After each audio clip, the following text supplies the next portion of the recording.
attacked. All right, welcome back, and we've got a special guest in the studio that I've been telling you he was going to be here, and here he is. We have Rabbi Shmuley with us. He has a new book called Renewal. A guide to the values-filled life, Kimberly, because we all need more values to live more wholesome lives. I agree. I'm a big fan of yours, and you do a great job in your outreach to everybody, to all communities, which I think is so important. You can elaborate on that for the next half an hour. Yeah, for the next half an hour, exactly. Plenty of time for that.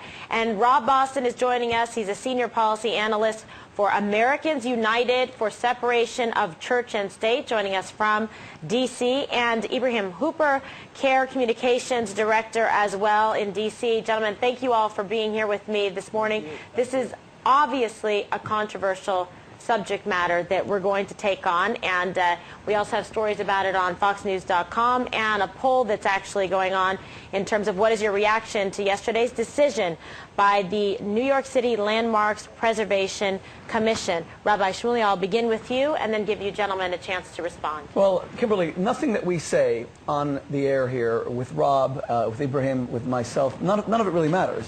These are all secondary opinions. The only thing that really matters are the families of the victims. Ground Zero is not some shrine to a terrorist attack on the United States. It is a cemetery. It's a place where 3,000 people's bodies were incinerated in a jet-fueled fire, and their bones were not recovered, their flesh was not recovered, and that's where they're buried. And it's the families that have to be consulted. And I'm astonished that the mayor of New York, or anyone else who's in favor of this mosque, has not told the organizers of Cordoba House that they have to go and canvass all of the families to get their opinion. Having said that, and having said that my opinion is secondary, the only way this mosque should proceed is if it makes as its central focal point a museum about Islamic intolerance. You can't create a mosque or an Islamic cultural center 2 blocks from Ground Zero, ignoring the elephant in the room. The reason you're choosing that location is because that was the demonstration of Islamic intolerance that was witnessed by the whole world and it claimed 3,000 lives. So our Islamic brothers and sisters should come together and create a museum about those who have abused Islam to bring it into disrepute, and how they repudiate them in turn. It should be a museum. You can't just put up a 13-story building that has a swimming pool, that has a library, that has some auditorium, and not do something that hallows and commemorates the victims who died there. That would be highly insensitive, and it would undermine the whole purpose of the mosque. All right, first of all, we have to make something very clear. Not a mosque, not at Ground Zero. You can't even see Ground Zero from the site. And if we're going to make my community's religious rights dependent on the feelings of others, what if there are 9/11 family members who don't want any mosques in Manhattan? Would you then say there should be no mosques in Manhattan? Or what is the radius that is going to be Muslim-free from Ground Zero? That's an extreme, 2 blocks, 10 blocks, we said 1 mile away?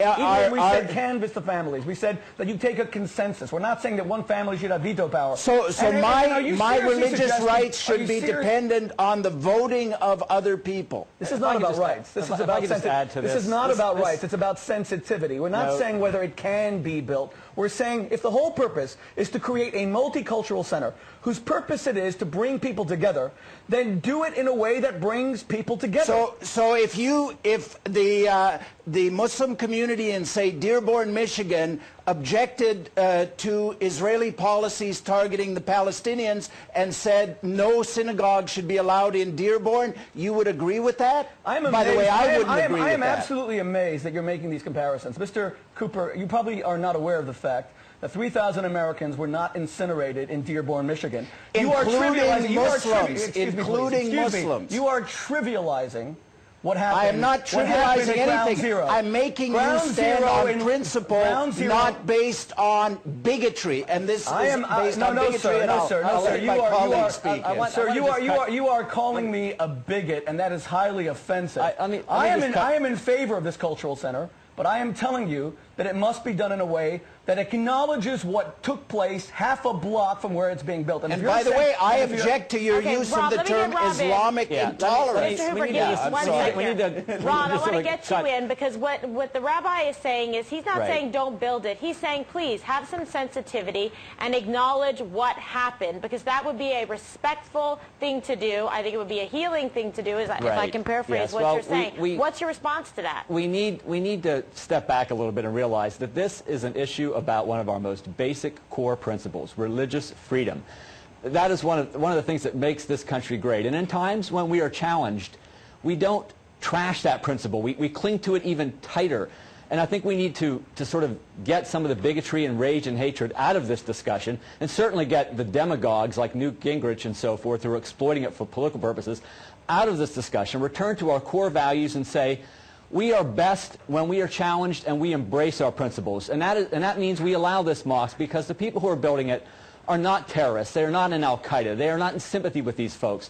When we say to the extreme Muslim world, we are so serious about religious liberty that we embrace every group that comes along and we allow them to express their freedom and build their facilities without harassment from the state. We repudiate the bigotry. That sends a stronger message than if we simply get down there and on the level of those who are hating and say, we're going to restrict people's rights because we don't like what they're saying. Okay, but Rob, that's the extremist view. We don't want that in this country. Rabbi Shmuley isn't saying that. He's saying, how about having some sensitivity, showing some respect for the lives that were lost? No, he's saying take a vote as to whether I and my community have religious and constitutional rights. No, I'm sorry. My rights are not subject to voting. Ibrahim, just a moment, please. Let me just use an analogy. If BP decided that in order to create greater multicultural understanding between them and the Louisiana and Alabama communities, decided to erect a giant edifice on a Louisiana beach about all the philanthropic work that BP does around the world and about all the clean energy that they're seeking to develop, but they omitted mention of the Deepwater Horizon and the 11 people who died there, I think that BP effort would be counterproductive. And what I'm saying it might be counterproductive in a PR sense, but it would be their right to do it. Sir, you are interrupting me. Mr. And therefore, and I say the same thing. If the purpose of an Islamic cultural center, 2 short blocks from ground zero, is to create greater cohesion and greater communal understanding, and I support the building of this, it cannot be done without incorporating a museum and a great exhibit about the people who died, about those who perpetrated it, where the Islamic organizers repudiate what they did. If you do that, you can build it. This is America. You have the right to do it. But it will be counterproductive. The very existence of the center with its programs and its bridge building and its reaching out will stand as a monument to that very principle. The swimming pool is going to stand. The swimming pool will stand as a shrine to the 3,000 people that died. No, there will be programs there. There will be education. Will you mention the 3,000 people who died? That is for the people building. That is for the people building this facility to decide. It's not for you to decide. How could you not mention the people who died? It is not for you to decide. It is not for you to decide. Talk about insensitivity. Nobody has the right to come in and tell you what you can put in your religious houses of worship. Nobody has the right to tell you what you must erect certain things. We're talking about right and wrong. We're not talking about what their constitutional rights are. There's morality. Yes, we are. If you say you guys, we have to talk one at a time. We can't build an Islamic community center because of somebody else's beliefs, you are affecting my rights. That's the bottom line. Beliefs. We're talking about victims whose family members were incinerated in 2,000-degree heat. Stop belittling who these people are. They're not bigots. They're not prejudiced. It's a cemetery. Excuse me, sir. The people building this facility have already attacked that type of mentality. You've heard Rabbi Shmuley's position. They've criticized it. Rob, go ahead.